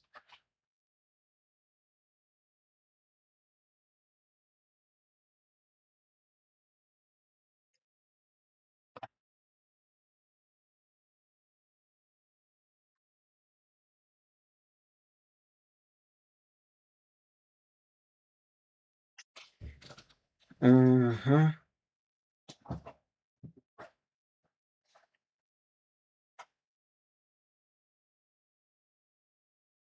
Okay, that's the transition temperature, just description of this very expected temperature. But also just wanted to notice that typically in parallel transition, we have transition from the from normal state to commensurate density wave state, but here we have the transition to other states, and maybe that's already enough to say that actually parallel transition should not be applicable. We need another model to have another model, but here we have just comments about another model. We need to take into account strong coupling, dimensionality, and there are just cited papers about it. Not a consistent theory. Okay, I need to read these two last sentences. Yeah, okay, I also don't know. I have no idea. Looks like just a coincidence because only 3 measurements are done. If you do another material with density wave, most likely it will not be there. And also you have actually somewhere there are errors. Where are the errors of the Umax? Where is Umax? Maybe it's in table 5. No, table 5 will be below. Okay, it's not clear where this Umax is obtained at all, because here lattice constants is not what we need, but it's actually useful thing for some theoretical work on these materials. Resistivity is not what we need. Specific heat it's not. Band structure is not. Aha, that's what we need. Displacement and transition temperatures, and this. Okay, I don't know how did they obtain it. We also don't have any errors. I mean, the errors from experiments about the transition temperature. But that's what's written here in the 6th point, that this parameter and this parameter, if you divide this by this, you will get the same value. Yeah, I should check it. But okay, here we haven't. It's not explained why at all we need to have such like formula. The proportionality, it's most likely it's just a coincidence. Most likely it's also a wrong formula because some error should be here and there, and it may be not really working if you do it more carefully. It will not maybe work, but okay, here they noticed this, and that's all.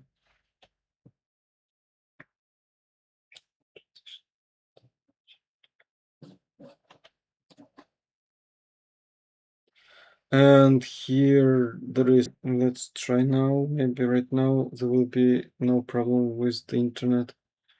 And let's finally finish it, and I will tomorrow be complaining a lot about the internet to my landlord. So here there is the 4th parameter. The first one was G. The second was lambda. The third was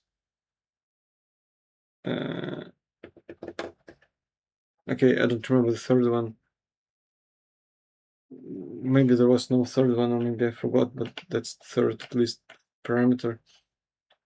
And that's like an interesting idea, which worth of discussion.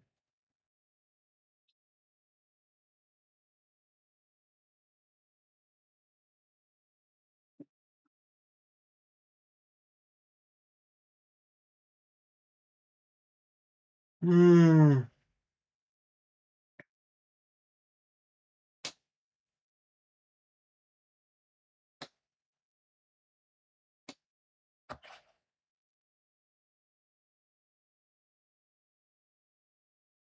Okay, that's a very unclear sentence. It's written that maximum displacement depends on temperature and may be linearly.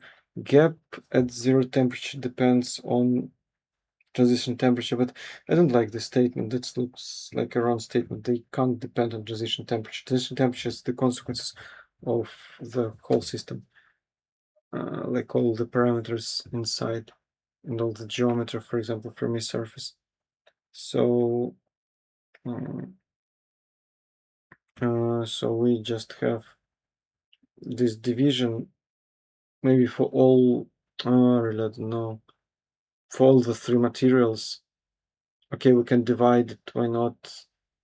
But why is it called a universal electron-phonon coupling parameter? That's very unclear, that there is no way to understand it. We just have divided and did a strange statement. That's everything what happens here. Now we have a table which I have already discussed. These are the parameters. If you need them, you can read them. It's a nice summary with what's more importantly, citations of papers. So later we'll go through several of them and discuss their experimental approaches. And now we have the last part of today's stream, the summary, which should repeat only what I have been discussing and not tell something else.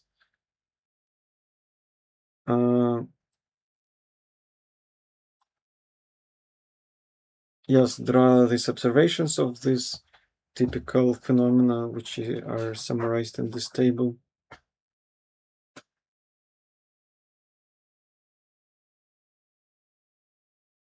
They repeat once again that one-dimensional coupling mean field theory is a bad one. They have given us a lot of unclear statements why it is so, but that's what we clearly understand from that theory.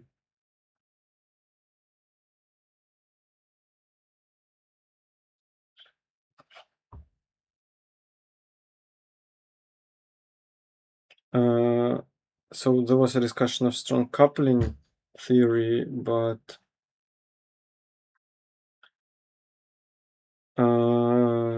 it wasn't actually written that based on special features of Fermi-surface alone. Yeah, like maybe it was written that if we do the Fermi-surface nesting, but it's still for a weak coupling.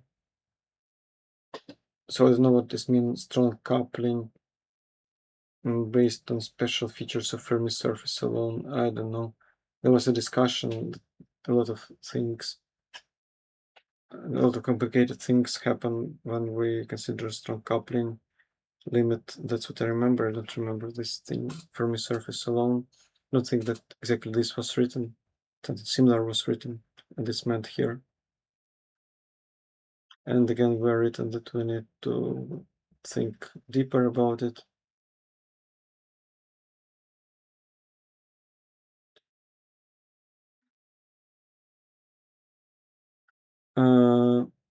So yes, we remember that there are errors in the gaps. They're here. They are present here. Yes, the errors are big, but what follows from this?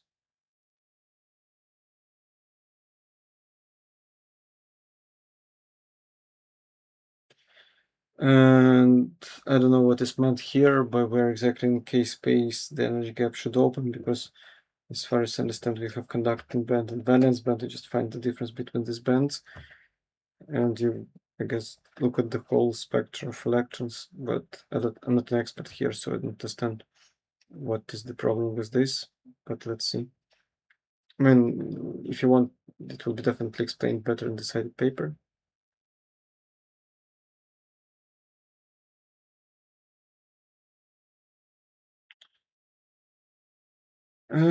What spectroscopy is actually seeing is also really not clear. I mean, it's not clear what is the problem.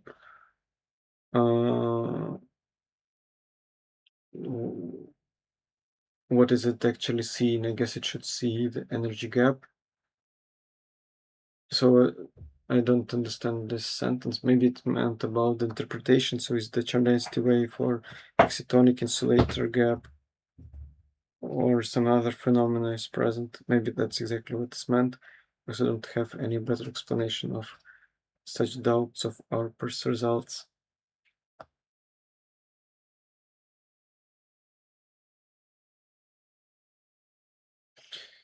And here is again written what was written before. Detailed look on band structure is necessary, just repetition.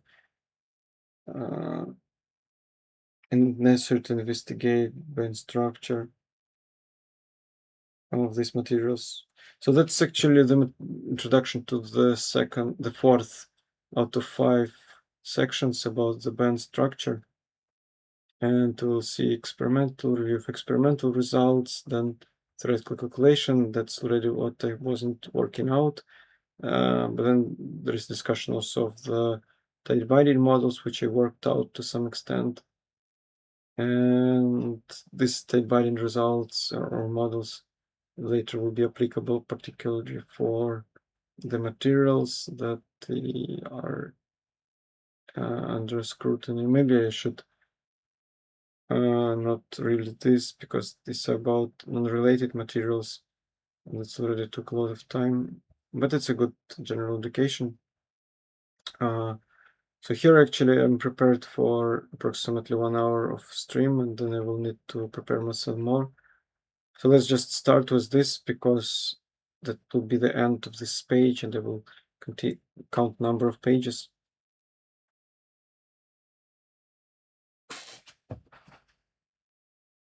So here, this is a little bit useless sentence, because we already know that from this that we need to understand ARPES results.